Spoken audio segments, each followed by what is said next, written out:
Most of us assume that our toy organization and storage fails for a few different reasons. Our kids are too messy, we don't have enough space, we don't have the right bins. But it turns out for me that I had been organizing my kids' toys all wrong. And you probably are too. The real reason most toy storage fails is that we ignore important aspects of child psychology and family behavior that are key to making toy storage work. Not just for today, but for long-term use. Oh, real quick, in case you're new here, hi, my name is Kallie Branciforte, also known as That Practical Mom, and I am a mom of 4 who is obsessed with making life easier and more simple so that I can enjoy motherhood instead of just surviving it. And toys were a pain point for me for a long time. So today we are going to look at the 5 biggest mistakes that we make when it comes to storing our kids' toys, and I know because I made all of them, and then how we can use that knowledge to better store our kids' toys so that they don't make us insane. Mistake number 1 is thinking that more bins means more organized. Now, I used to believe that if I just bought the right containers, enough cubes, enough little bags to decant my kids' puzzles, enough labels, then it would work. I assumed that if I could organize the toys, then that was all that I needed. And I've really come to learn that that's how most of us look at all of our stuff. We think if we just organize the stuff, it will fix the problem. But something that I tell you guys a lot in my videos is you can't organize clutter. And when it comes to toys, clutter can be abundant. What I've learned the very hard way is that more bins or bags, particularly when it comes to kids stuff, almost always means more hidden clutter. It means more places for things to get shoved, more dumping, more random pieces from one toy getting mixed in with another toy, and way more cleanup overwhelm. Kids often don't play with just one type of toy at a time. They love to get the dinosaurs out with the cars and then create a little road for their dino riding cars using blocks, and then for some reason there's like always a spoon or random cup from your kitchen in there. It's because they don't play in categories, and because they don't play in categories, it definitely means they don't clean up in categories either. Kids think in what we call schemas. This comes from Jean Piaget. He is one of the most well-known child development psychologists. His schema theory explains how kids organize and make sense of the world. So instead of sorting things by like type, such as Hot Wheel cars here and blocks there, most young kids tend to group things with what they can do with them. Additionally, research shows us that while preschool age students can match objects, right, they can say these are animals, they can actually maintain and return items to multiple nuanced categories at a time, like dress-up accessories, dot markers, wooden animals.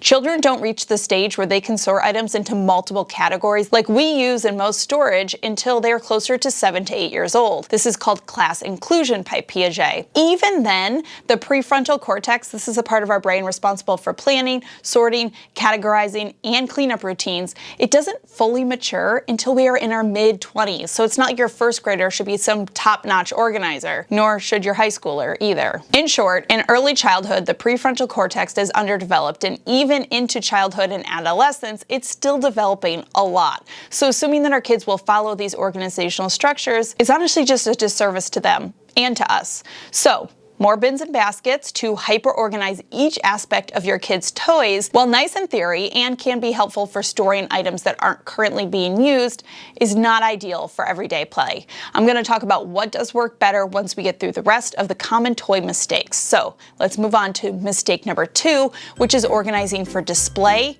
overuse. I like to call this the Pinterest organize. This is when we organize thinking about what is going to look the prettiest, which is what's being sold to us in most places, and ignore how our kids actually play, the toys that are there, and how accessible it is for the kids to get to. While this method of toy storage looks really nice when it's set up, it can feel really productive to get a full playroom organized this way and highly satisfying to watch a video on it. It usually is a lost cause when it comes to actually maintaining, since there are no systems or structures built around the actual kids and their weird little brains. Most child development research shows that kids simply don't experience spaces the way adults do. Young children have a very low sensitivity to aesthetic dissonance. Dissonance, is that how you say that word? We're gonna go with it. This is just a really fancy way of saying mismatched colors and visual mess don't trigger the same discomfort in kids as they do for us and adults. When we feel stressed in a messy environment, kids just don't. AKA kids basically have no class. I mean, how can they not appreciate perfectly organized, color-coded bookshelves? I don't know. no class is all that I can come up with. This is not to say that our playrooms need to be messy. We'll talk more about how to marry a child's lack of aesthetics with a parent's need for it in a bit.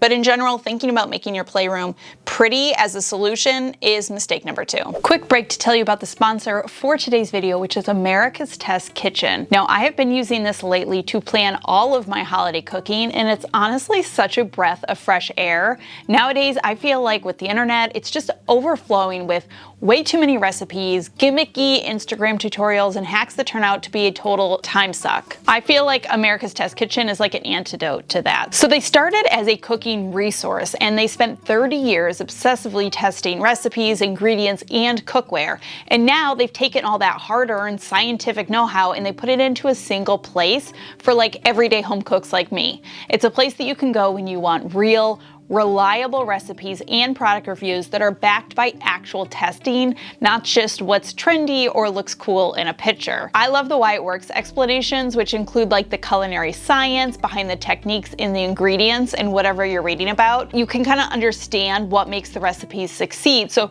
I feel like I'm not just following recipes, but I'm actually like learning how to be a better cook with the knowledge and techniques that I'm learning. If you want to try it, you can instantly access over 14,000 tested recipes from America's Test Kitchen's professional test cooks and over 70,000 home cooks.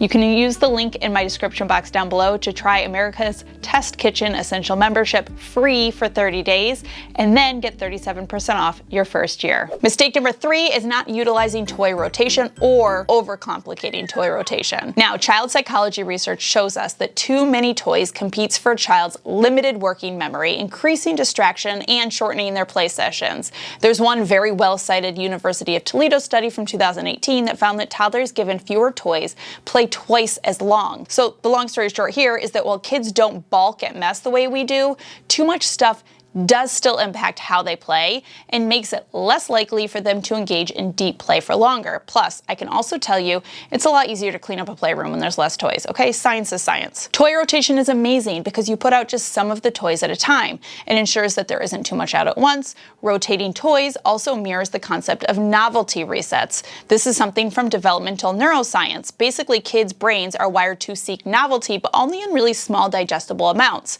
When everything is always available, nothing feels special. But when a toy disappears and comes back weeks later, the brain registers it as new, which creates a surge of engagement and curiosity in the toy. The mistake that I see most parents making here is either not rotating at all, keeping all toys available at all time, usually because what most parents tell me is they say their kids will notice that the toy is missing, or they overcomplicate the system so much that it defeats the whole purpose. Toy rotation should be simple when done well. I love the idea of just using a number of toys per kid to keep out at a time. Now, I did the 4-toy rule in my house. It totally changed the game for toy rotation for us, and I will link the video I did on that down below.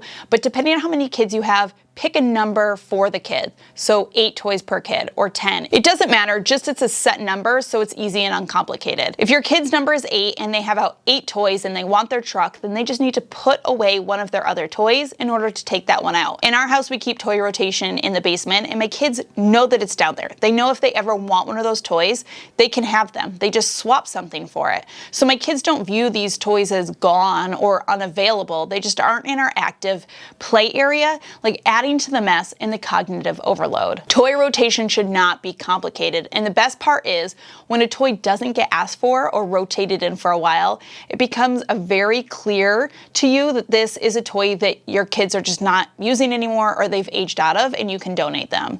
It's basically natural decluttering. Mistake number 4 is relying too heavily on closed bins and drawers. Kids play with what they see. If there's a bin of trucks, they are going to dump out that bin, not because they love to watch you squirm, although I gotta be honest, I think sometimes our kids are doing stuff just to watch us squirm. But they do it because when it comes to kids, if they can't see it, they don't play with it. Child development research shows that young children process environments in object-sized chunks, not a whole room. So they don't scan a shelf the way that an adult might. Their brains actually will latch onto the visible, accessible things in their immediate line of sight. They don't have the working memory or the planning skills to like mentally inventory what's inside of a closed bin or behind another toy. So they dump to create visibility. And this matters because when toys are buried, stacked, or hidden, kids likely won't go looking for them to play. They'll just default to what's left out. You might notice that in a lot of early childhood classrooms, teachers will intentionally limit materials and keep everything at the child's eye level. And it's for this exact reason. Visibility drives engagement. When kids can visually take in their choices, they play longer and they make more purposeful decisions. In short, if you want less dumping and more actual play, don't hide the toys. Mistake number 5, and our final mistake before I start telling you how to use some of these tips to actually improve your toy storage, is assuming that if we set up a system, our kids will follow it. Unfortunately, kids are not born caring about tidy. That is an adult logic, and it's actually been built over decades of social conditioning, internalized norms about cleanliness, and executive functioning development. Remember, this part, I actually don't know where your prefrontal cortex is.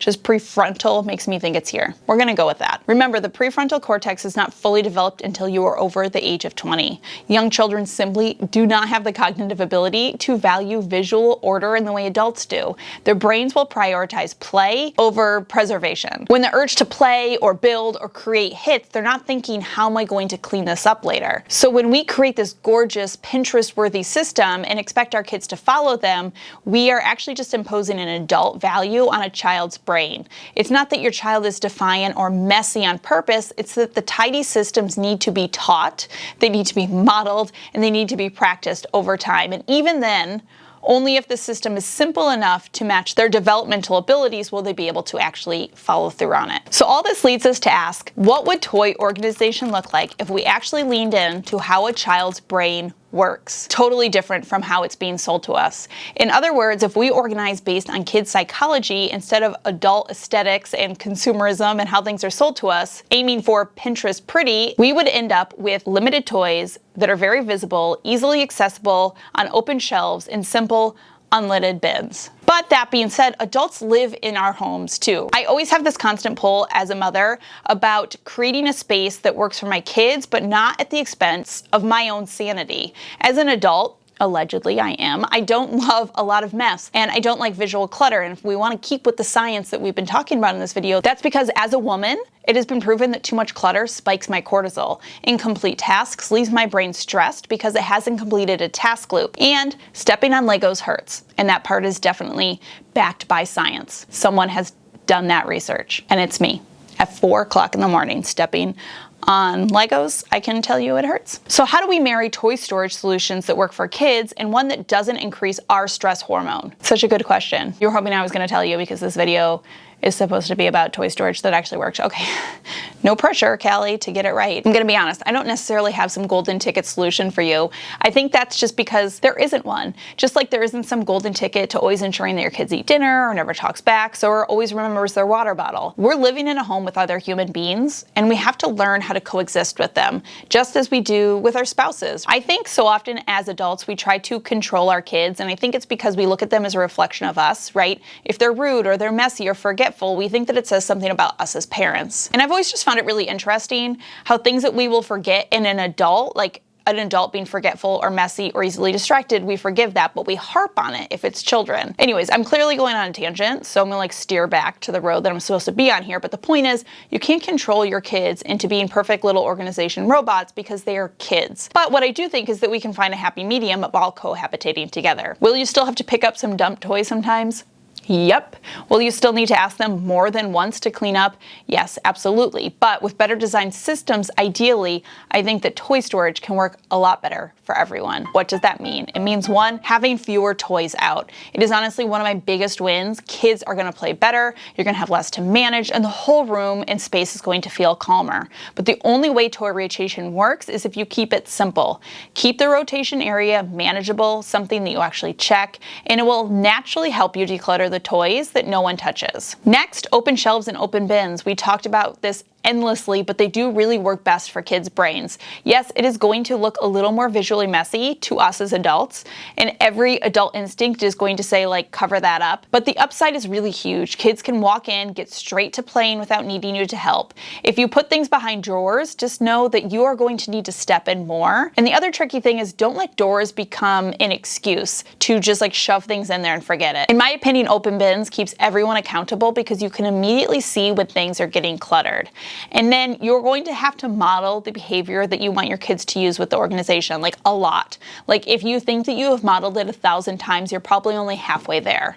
One of my most used parenting quotes is, kids are going to do what you do, not what you tell them to do. So show them how to use these systems. And since we're already here, I thought I would just show you really quick what my favorite open, unlidded, clear basket is to store my kids' stuff in, and it is these clear utility bins. You can buy them from the Container Store, you can get them at Target as well. I tend to like the Target ones a little bit better. I'm not really sure why. They essentially are exactly the same thing. They're super durable, they're super sturdy and versatile. They are unlidded, so you can easily see what's in them, really easy for the kids to get in there. And if you use a cube storage organizer like this, they fit in there almost perfectly. I also really love these cube storage organizers. I know that they're sort of just like the cliche thing that everybody uses, but I do like them because I find that they really can store things really well. And if you get the lower ones like I have over here that's only 1 cube high, they're actually the perfect height for your kids to work at, so they can store the toys underneath and then sort of do their work along the top like a table. Fourth, keep the systems super simple. Remember that little kids can't do multi-layer categories, but even knowing this, I personally still use labels because I find the system has to work for all of us. Even though my kids might not be able to use some labels,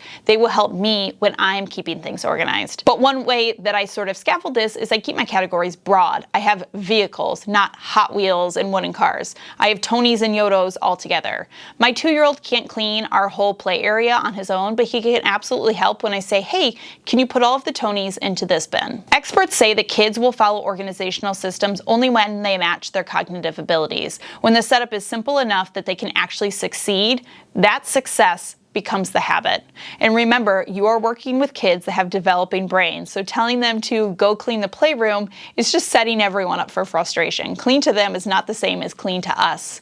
I like to give my kids really clear, actionable, doable steps. So I'll say, put all of the magnet tiles in this bin, or go around the house and pick up all the books and put them on this shelf. Let's collect all the Tonys into this bin. And then I always remind them of why we are tidying. What's the purpose? Like I'll say, look at how much more room we have now to have a dance party. Or I'm so glad that we put our Tony box away because now tomorrow we'll know exactly where it is. Quick recap. Most toy systems fail not because we are bad at organizing or our kids don't care, but because the setup is built for adult logic and not kids' brains. Kids sort differently, see spaces differently, and get overwhelmed faster, and they also cannot maintain complex systems. But when you organize for them and for you, everything can get a little easier. So keep out less toys, 8 to 15 max, and rotate them regularly. Use open shelves and unlidded bins. Use it at their height and their eye level. 3, keep categories broad so cleanup feels actually doable. And 4, model constantly. Narrate as you tidy and break the tasks into tiny steps.